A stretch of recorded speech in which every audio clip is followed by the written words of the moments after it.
হজরত জুনায়েদ বাগদাদি রহমাতুল্লাহ আলাইহের খেদমতে এক ব্যক্তি এসে 10 বছর অবস্থান করলো।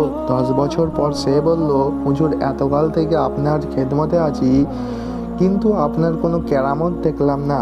লোকটি ছিল নির্বোধ, তা না হলে এতকাল পর্যন্ত তার খেদমতে থাকা সত্ত্বেও তার কামালাত কিছু চোখে পড়ল না কেন? তার কামালাতের সামনে কেরামতের কী বা মূল্য যে কেরামত দেখতে হবে? হজরত জুনায়েদ বাগদাদি রহমাতুল্লাহ আলাইহে আবেগে ভরে উঠলেন। তিনি বললেন, হে বৎস, এই 10 বছরে তুমি কি সুন্নাতের বিরুদ্ধে আমায় কোনো কাজ করতে দেখেছো?